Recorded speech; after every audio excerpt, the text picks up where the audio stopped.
ating pong mga Bible, Proverbs chapter 8, verse 22 to 36. Proverbs chapter 8, verse 22 to 36. Magkaroon po tayo ng salitang pagbasa. Ako po sa verse 22, verse 23. Sabay-sabay po tayo sa 36. Nakita na po ba sa malakas po sa Amen? Verse 22. The Lord possessed me in the beginning of His way, before His works of old. 23 kayo po. I was set up from everlasting, from the beginning, forever the earth was. When there were no depths, I was brought forth. When there were no fountains abounding with water. Verse 25. Before the mountains were set up, before the hills was brought forth. While as yet He had not made the earth, nor the fields, nor the highest part of the dust of the world. Verse 27. When He prepared the heavens out of the earth, when He set a compass upon the face of the depth. When He established the clouds above, when He strengthened the fountains of the deep. Verse 29. When He gave the seas to freely, that the waters should not pass His commandment, when He appointed the foundations of the earth. Then I was by Him, as one brought up with Him, and I was daily His delight, rejoicing always before Him. 31. Rejoicing in the habitable part of this earth, and my delights were with the sons of men. Now therefore, hearken unto me, O ye children, for blessed are they that keep my ways. 33. Hear instruction, and be wise, and refuse it not. Blessed is the man that heareth me, watching daily at my gates, waiting at the post of my doors. 35. For whosoever that may find the light, that shall be in favor of the Lord. Verse 36 altogether ready. But he that sinneth against me wrongeth also all they that hate me love them. Purihin po ang Diyos sa pagkabasa ng kanyang banal na salita. Tayo po lahat ay magpupulitin, tayo po manalangin. Dakilang Diyos na makapangyarihan sa lahat, aming Ama na nasa langit. Muli kami po ay nagpapasalamat sa gabi ito. Sa bawat panalangin po namin ay inyo po pinagkaloob. Salamat, hindi po kayo nagbabago. Salamat, ikaw ang aming Diyos na mapagpatawad. Patawad po kami sa aming po pagkukulang, kasalanang nagagawa laban sa iyo. Patawad mo po kami pakalinisin ang aming pong puso at isipan. Ihanda mo po ito sa pakikinig ng iyong banal na salita. Banal Espiritu, patawad po. Pakapuspusin mo po kami, kaunahan sa lahat ng aming pong gagawin. At dalangin ko po na ang buhay na inyong po pinahirap sa amin, patuloy na magamit sa inyong kaluwalhatian sa paglilingkod po sa inyo. Huwag po sana masayang ang bawat oras na ibinigay mo po sa amin. Nawa po ang bawat oras na ipinahirap mo po sa amin ay patuloy na pahalagahan po namin at gamitin po namin sa pagbibigay ng kaluwalhatian po sa inyo. At dalangin ko po aming Diyos na sa pagbabalik po ng aming po Panginoon Jesus, matagpuan po kami ng matapat na naglilingkod. At sa gabi nito, tinadalangin po namin kapayapaan sa Jerusalem, kaligtasan po ng mga taga-Israel. At nawa po, Panginoon, ang mga kapatiran po namin na meron po mga karamdaman, ipuin mo po sila ng iyong po makapangyarihang kamay. Pagalingin mo po sila, upang sila po ay makasama po namin muli sa pagsangkat paglilingkod po sa inyo. Salamat po, Ama, sa inyong pong kaputing katapatan. Nawa ang mga nanunungkulan sa bansang ito at sa bayang ito, sila po ay maligtas at samahan mo po sila at gabayan sa kanila pong paglilingkod sa bayang ito. At nawa po, Panginoon, pangunahan mo po sila, pagkalooban ng knowledge at wisdom, kalakasan, kalusugan. Ito po ang aking dalangin na may pasasalamat sa pangalan po ng aming Panginoon Jesus. Amen. Pwede na po mapo. So isang mapagpalang gabi po sa ating lahat at hindi ko na po patatagalin pa. Verse 35 po, dito po natin kukunin ang ating pong pag-aaralan at ang title po ng mensahe. For those who findeth me, findeth life, and shall obtain favor of the Lord. So ito po yung pag-aaralan po natin, favor of the Lord. Ano ba yung favor? So yun po ang una nating sasagutin. Ano ba yung favor? Naririnig natin yung salitang favor or sabihin na natin sa Tagalog ay pabor naman. Diba? So lahat po tayo ay nagnanais na talagang tayo po ay paboran ng ating Panginoon. So, ibig sabihin po ang salita pong favor, mga kapatid, mga minamahal, ito po ay yung tulungan ka or kampihan ka. So may mga tao na talagang Kristiyano na talagang nagnanais na siya'y tulungan ng Diyos. Nagnanais, lahat naman tayo nais natin tayo tulungan. Lahat tayo nais natin na talagang tayo ay kampihan ng ating Panginoon. Amen po ba? Sapagkat talagang napakasarap kapag ang Diyos ay panig sa iyo. Ang sabi po ng Bible sa Romans chapter 8 verse 31, what shall we then say to these things? If God be for us, who can be against us? Kung ang Diyos ay panig sa atin, sino ang laban sa atin? So yun po ang favor na sa Tagalog po, ito po yung ikaw ay tinutulungan, sinasamahan ka, kinakampihan ka. So yun po ang ibig sabihin ng favor. Na talagang ang favor ay yung talagang nais mo na bawat panalangin mo ay sinasagot. So mga kapatid, mga minamahal, ngayon pong gabi, ang sabi po ng Bible, sabi po dito, and shall obtain favor of the Lord. Na talagang sinasabi po dito na tiyak na magkakamit ng pabor or lingap. Ito po yung Tagalog po dito sa dialog na aking pong ginagamit. Lingap o yung talagang pagpupok ng Panginoon. So talagang kapag ikaw ay nilingap ng Panginoon, kapag ikaw ay kinupok ng Panginoon, talagang lahat ay ipuprovide. So yun po ang kagandahan po doon. So malinaw na sinabi po dito, shall obtain favor of the Lord. Na tayo po ay talagang magkakamit, magtatamo ng paglingap, pagtulong ng Panginoon. So ngayong gabi, paano ba natin makakamtan yung tayo ay kakampihan at talagang tayo po ay sasagutin ng Panginoon, tayo ay tutulungan. We shall obtain favor of the Lord if, so una, we shall obtain favor of the Lord if, verse 34, ang sabi po, tingnan niyo po, blessed is the man that heareth me, watching daily at my gates, waiting at the posts of my doors. So if, ito po mga kapatid, makikita po natin dito, ito po ay duties. Kaya if we do our duties, so kung ginagampanan po natin ang ating mga tungkulin, tayo po ay binigyan ng Diyos ng Panginoon ng mga bagay na dapat nating gawin. Tayo po ay mayroong tungkulin sa ating pong Panginoon. Kung mayroon kang tungkulin sa pamilya mo, mayroon kang tungkulin sa school, mayroon kang tungkulin sa trabaho mo, mayroon din po tayong tungkulin na dapat gampanan sa ating Diyos, sa ating Panginoong Jesus. Kaya nga po, ang sabi po ng Ecclesiastes chapter 12 verse 13, let us hear the conclusions of the whole matter. Fear God and keep His commandments, for this is the whole duty of man. Matakot sa Diyos at tuparin, sundin, gawin ang kanyang mga kautusan, sapagkat ito ang buong katungkulan nating mga tao. So mga kapatid, mga minamahal, tayo po ay magkakamit, magtatamon tayo ng favor, tulong, biyaya, at talagang sasagutin ng Panginoon ang ating mga kahilingan if we do our duties. So mga kapatid, sana ginagampanan po natin ang ating pong duties. Kaya nga, sabi po dito sa verse 33 pa rin, hear instructions and be wise and refuse it not. Talagang huwag na hindi natin gagampanan yung ating tungkulin sa Panginoon. So mga kapatid, napakahalaga na ating ginagampanan. Kaya ito pong ministry, hindi ko naman po ito kayang mag-isa. So yun po yung talagang katotohanan. Kung wala ang biyaya ng Panginoon dito, kung wala ang tulong ng Panginoon dito, hindi ito magkakaganito ang ministry.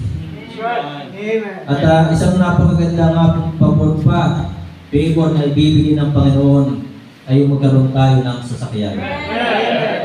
So mga kapatid, makakuha na sana kahapon eh. At hinabala ko pa nga si Brother Jason kahapon. Pero pasasan pa at talagang yan ang may para sa ministry.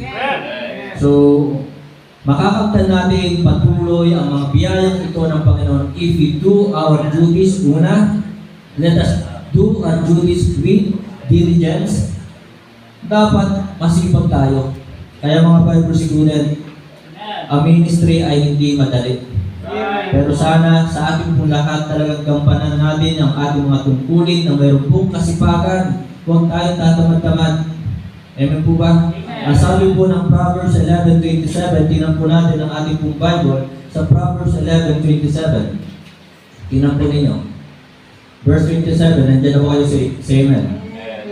He that diligently seeketh good procureth favor, but he that seeketh mischief, it shall come unto him. So mga kapatid, sabi po dito, siyang humahanap ng masikap or masipag ng mabuti ay humahanap ng lingap, ng favor o yung tulong, biyaya ng Panginoon. Ngunit siyang kumakatha ng sama ay sa kanya'y lalagpak. Kaya kung ang ginagawa ng isang tao ay kasamaan, ito ang kanyang ginagawa sa kanyang buhay, ito rin ang kanyang makakamtan. What you sow is what you reap. So mga kapatid, mga minamahal, let us do our duties with diligence. Kaya sa atin lahat po ito, hindi lamang sa mga Bible students, na talagang sana maging masipag tayo sa pag-aaral ng salita ng Diyos, maging masipag tayo sa pag-pray, maging masipag tayo sa pagsamba, maging masipag tayo sa pag-aakay ng kaluluwa, maging masipag tayo sa pagbibigay para sa Panginoon. At tiyak na kapag ginawa po natin ito, we shall obtain favor of the Lord. So tayo po'y magkakamit, magtatamo tayo ng biyaya at lingap, tulong ng Panginoon. Pangalawa, let us do our duties not only with diligence but also with devotion. Na sana kung ginagawa natin ang ating tungkulin, talagang ginagawa natin ito na mayroong pag-ibig. Kaya nga, nasabi po ng Colossians chapter 3, verse 23 and 24, tingnan po ninyo ang inyong Bible.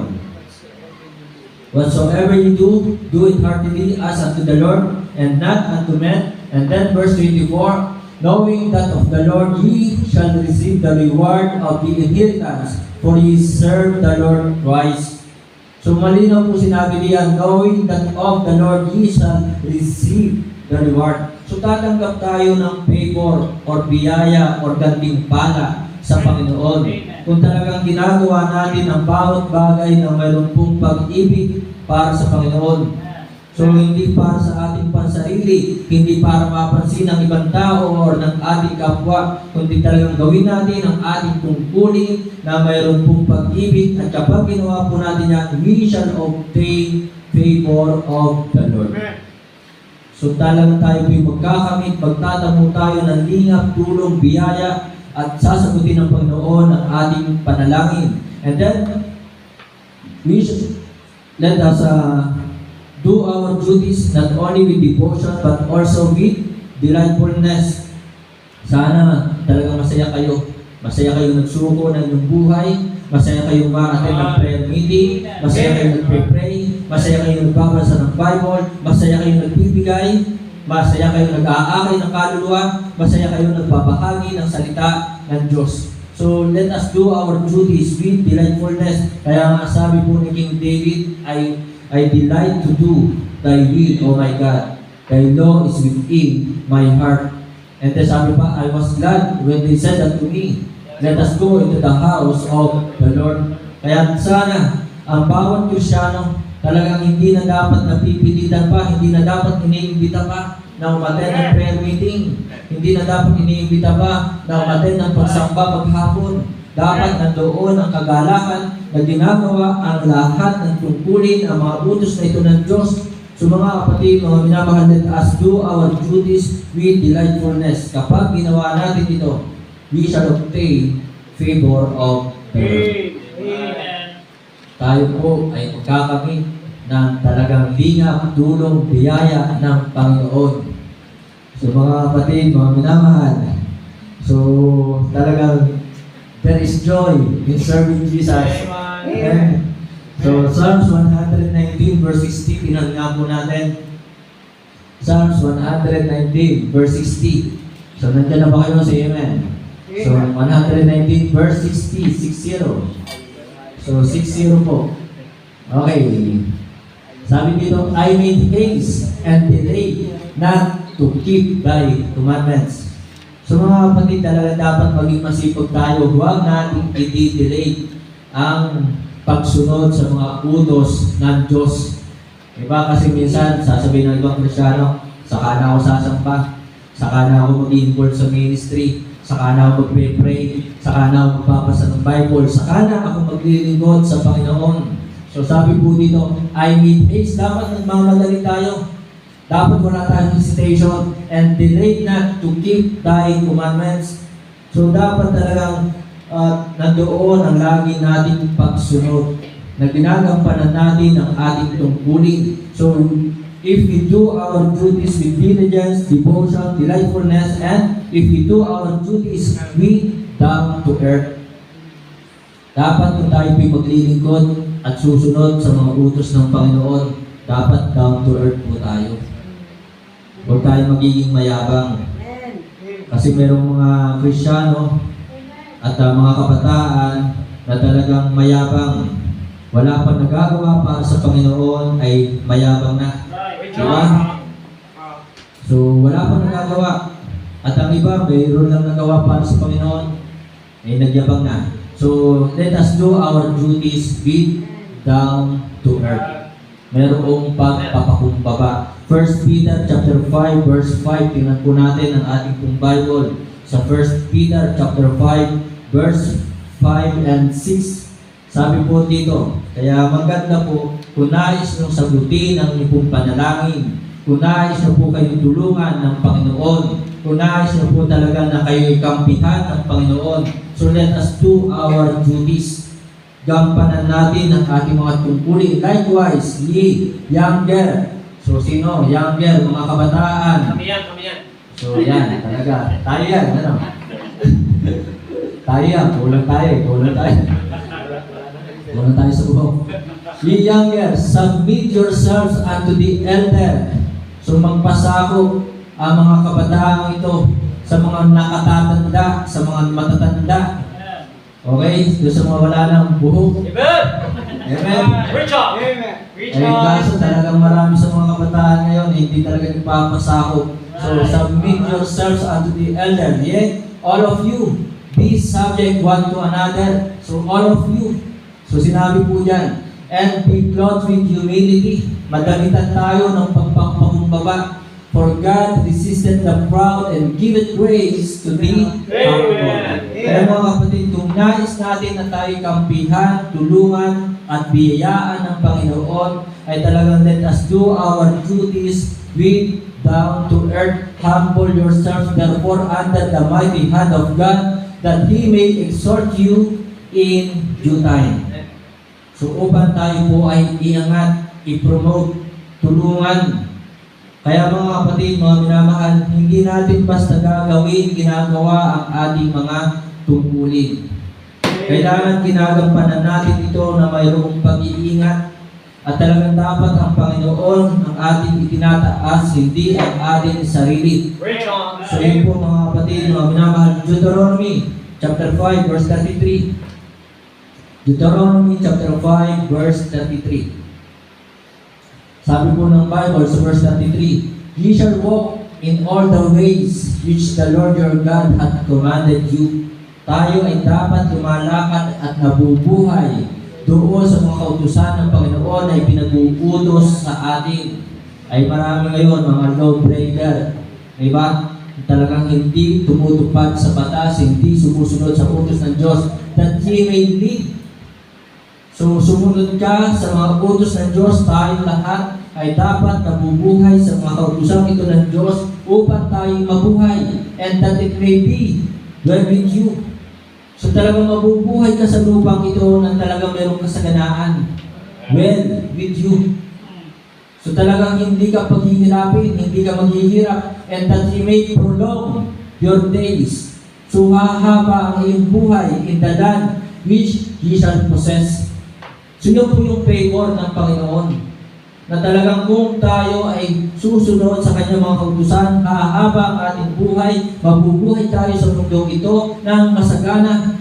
Hindi tayo maghihirap sapagkat sumusunod ka sa kalooban ng Panginoon.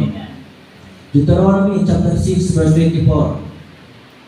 Deuteronomy chapter 6 verse 24. And the Lord commanded us, ang Panginoon ay inutusan tayo to do all these statutes na gawin lahat ng kanyang mga utos. So, nakakalungkot, pinipili ng ibang tao, ng ibang Kristiyano, kung alin lamang ang susundin.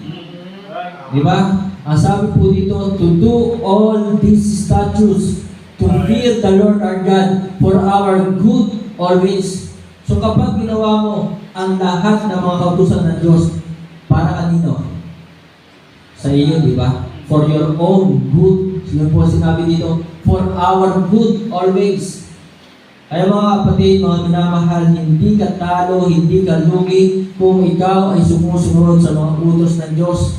Di ba? So let us do our duties with diligence, devotion, delightfulness, and down to earth upang talagang makamtan natin ang lingap, tulong, biyaya at yung panig ng Diyos ay laging sumaarin. So yun po sinabi dito, that He might preserve us alive as it is at this day. Kaya mga kapatid, yan po'y napakagandang favor. Napakagandang tulong ng Panginoon. Na kaya humahaba ang iyong buhay ay hindi dahil sa mga gamot. Na kaya humahaba ang iyong buhay ay hindi dahil sa mga vitamins. Kundi ito ay dahil sa favor, biyaya, tulong ng Panginoon. Kaya mga kapatid, we shall obtain favor of the Lord if we do our duties. Gampanan natin. Talagang wala tayong pipiliin sa mga utos ng Diyos. At talagang dapat isundin. Kaya talagang mayroong mga Krisyano na papahamak ay dahil nga pinipili lang ang utos ng Panginoon. Pangalawa, balikan po natin ang Proverbs chapter 8, verse 36. Ano po sabi po dito sa verse 36? At bago natin ito puntahan, paalala sa mga Bible students, tingnan nga natin ang ating unang Bible sa Proverbs 18:22. Tingnan po natin, Proverbs 18:22. Sa mga Bible students at na kayo magmi-mission, whoso findeth a wife, umanak muna kayo ng asawa bago kayo mag-mission. Nagsalita meron. Diba? Findeth a good thing and obtaineth favor of the Lord. Amen. Yan ha. Sabi ko sa inyo, magkasama na kayo eh. Para hindi kayo masiro sa attendance pag kayo nag-preach ng Sunday. Diba? At pag nag-prayer meeting, hindi kayo masisiro. Bakit? May ka-partner na.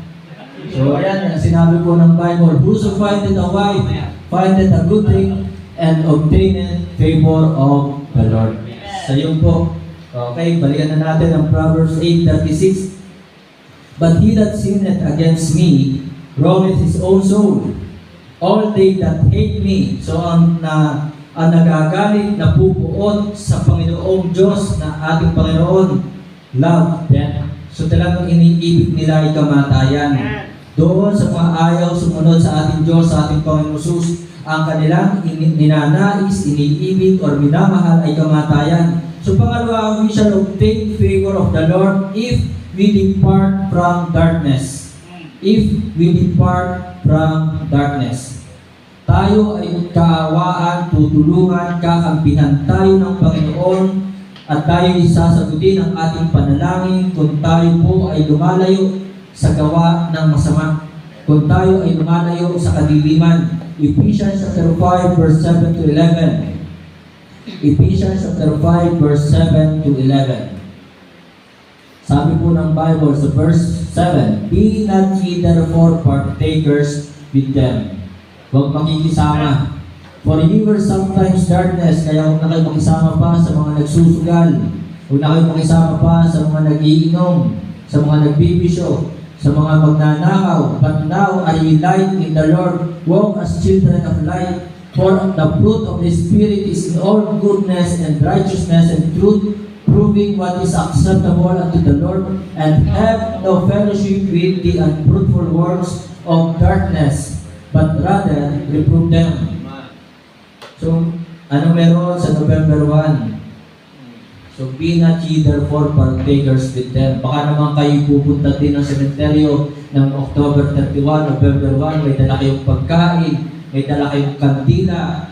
No, wag na. Yan po sinasabi po ng mga talata na talagang sinabi dito, and have no fellowship with the unfruitful works of darkness. Huwag na tayo makigaya pa sa kanila.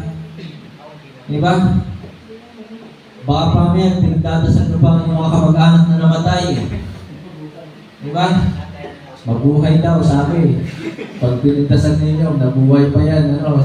At magalit pa sa inyo, nananahimik na, ginagambala nyo pa. Di ba? So yan po, kaya talaga sinabi po dito, and have no fellowship with the unfruitful works of darkness. Di ba? Kung kayo po ay pupunta ng sementeryo, sana'y mamigay na lang kayo ng Bible tracts, mag-surveying na lamang kayo doon. Diba?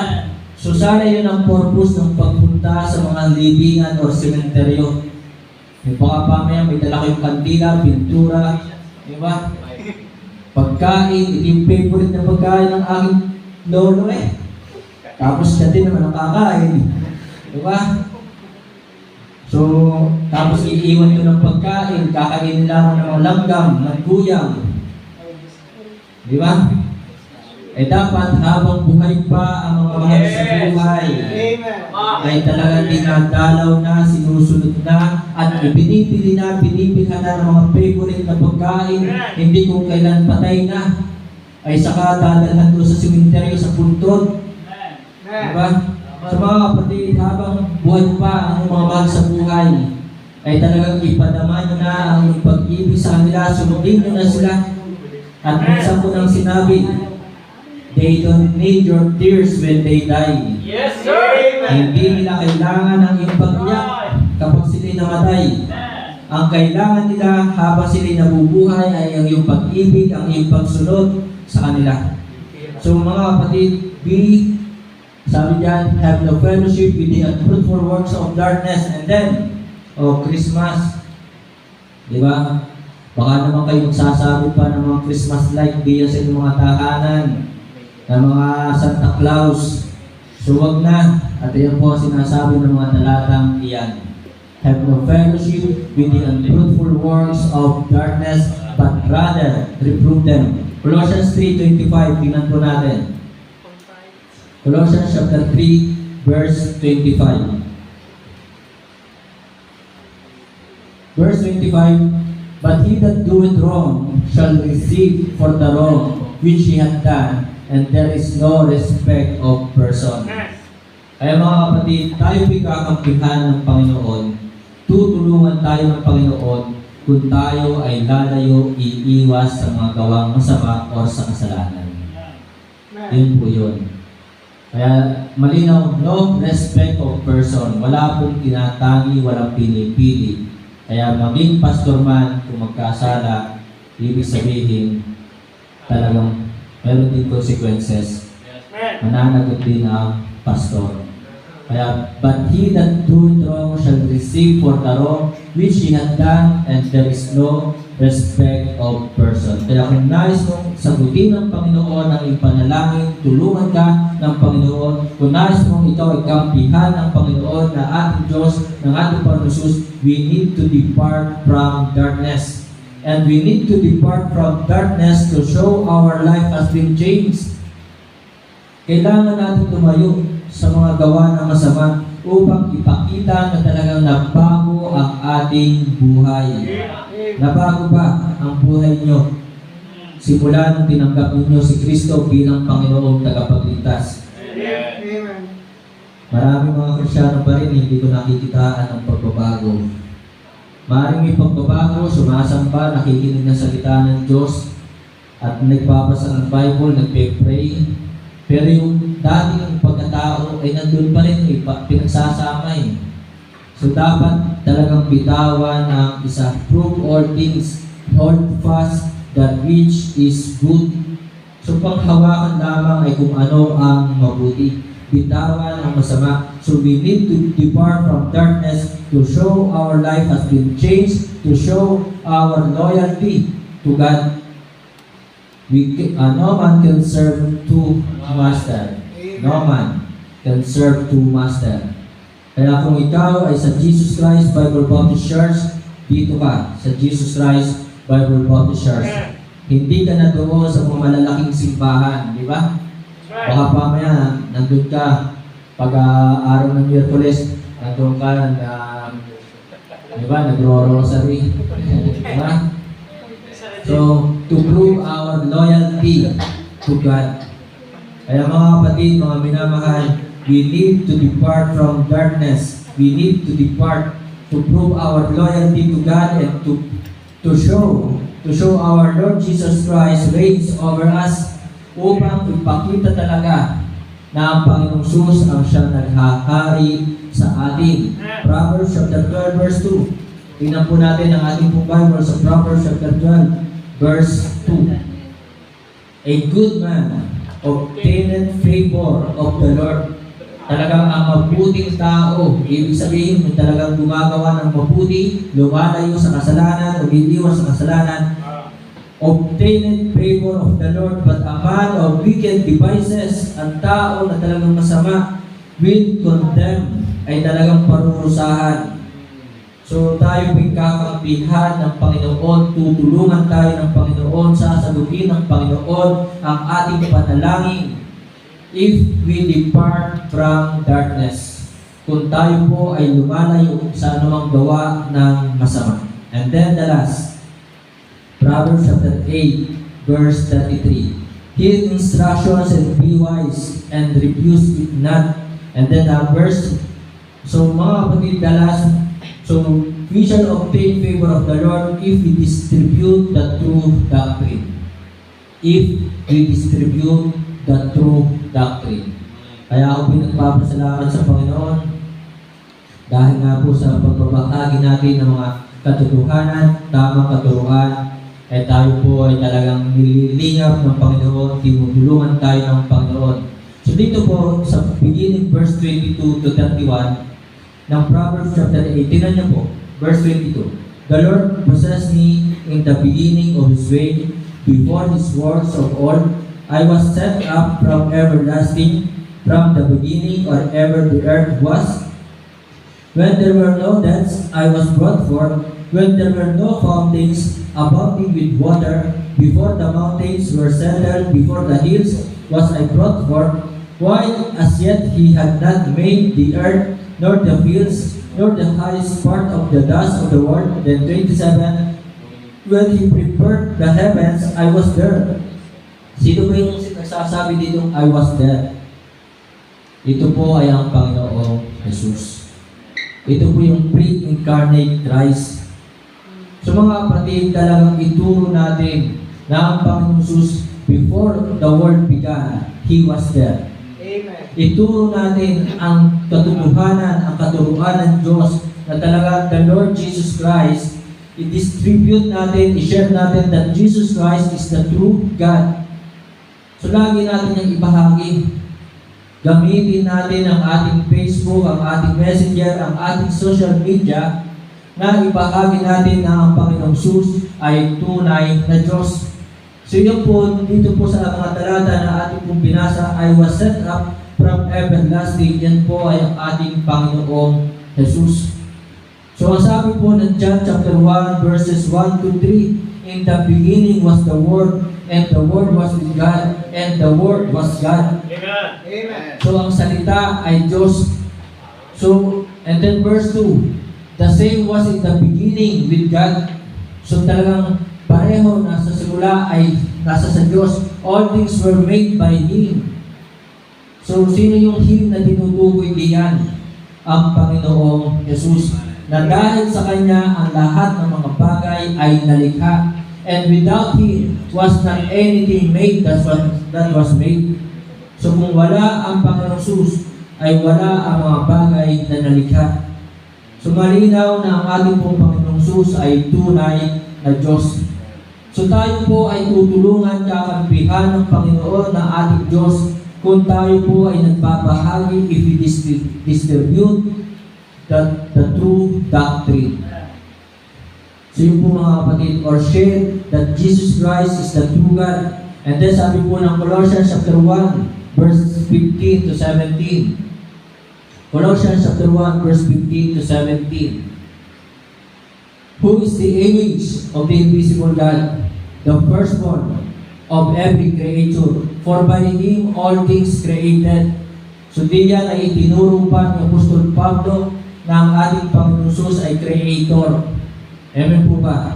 Siya ay Creator. For by Him all things were created, all things were created that are in heaven and that are in earth, visible and invisible, nakikita at hindi nakikita. Kaya mga kapatid, ibahagi po natin yan. Whether they be thrones or dominions or principalities or powers, all things were created by Him and for Him, and He is before all things, and by Him all things consist. So tayo po ay papanigan, kakampihan, tutulungan, didingin ng ating Panginoon, kaawaan tayo if we distribute the true doctrine. Kung ibinabahagi natin ang tunay na doktrina ng salita ng Diyos. So si Kristo ay tunay na Diyos, ang Panginoon Jesus ang tunay na tagapagligtas. Ibahagi po natin yan, the true Savior, the true founder. Diba? Matthew chapter 16 verse 18, and I say also unto thee that thou art Peter, and upon this rock I will build my church, and the gates of hell shall not prevail against it. So malinaw na ang Panginoong Jesus ang nagtatag ng iglesia. Siya yung founder of the church. So yan po ang tinuturo ng salita ng Diyos. At ituro natin, ibahagi natin that Jesus Christ was died on the cross for our sins, buried and rose again. 1 Corinthians chapter 15 verses 1 to 4. 1 Corinthians chapter 15 verses 1 to 4. Tingnan niyo po.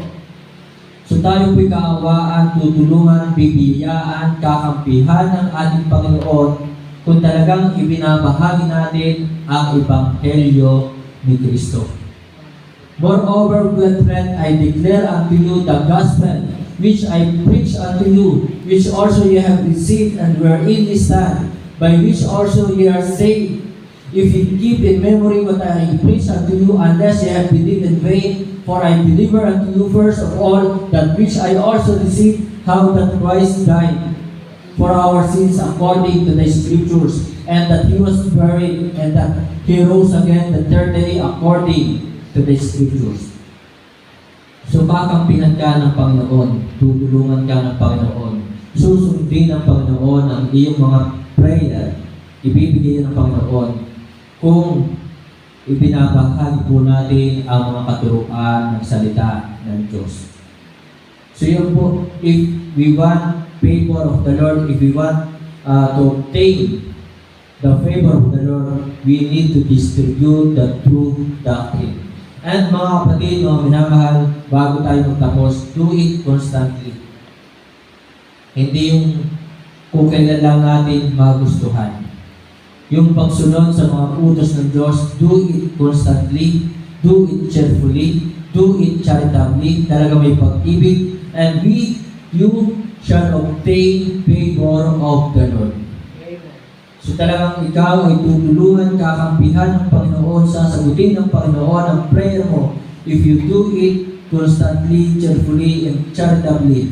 So mga kapatid, sa pagtatapos po, Proverbs chapter 8 verse 35, malinaw sinabi po ng Bible na talagang whoso findeth me, findeth life. Hanapin ang Diyos, ang Panginoon. Sundin ang kanyang mga kalooban, ang mga kanyang kautusan. And we shall obtain favor of the Lord. Kaya mga kapatid, sana ito pong mensahe ng Panginoon ay tumimo sa puso't isipan natin lahat. Kung nais natin tayo kampihan ng Panginoon, tulungan ng Panginoon, kaawaan ng Panginoon, dinggin ng Panginoon ang ating prayer, ay talagang we should do our duties with diligence, devotion, delightfulness, and down to earth. We need to depart from darkness, and we need to distribute the true doctrine. So to God be the glory. Tayo po lahat ay tumayo at tayo po manalangin. Ama namin Diyos sa lahat, muling salamat po. Ninarakot niyo po na makatayo po muli dito sa likuran ng pong pulpito. Salamat po sa pribilegyo na magamit sa inyong pong gawain. at makapaglingkod po sa inyo. Salamat pinagkatiwalaan mo po ng ministro. Dalangin ko po aming Diyos, aming Panginoon, patuloy mo pundigin ang panalangin ng bawat isa. At nawa patuloy po kami makasumpong ng inyong pong lingap, ng inyong pong favor, ng inyong pong tulong, ng inyong pong biyaya, awa at habag. Salamat. Patuloy mo po itong ginagawad sa amin. Tunay na hindi po kami karapat-dapat sapagkat napakarami ng aming pong pagkukulang, kasalanan na gagawa namin sa iyo. Muli, aking binabalik sa iyo, Ama, ang lahat ng kalwalhatian at papuri po sa salamat. Ito po ang dalangin sa pangalan po ng aming Panginoon. Amen.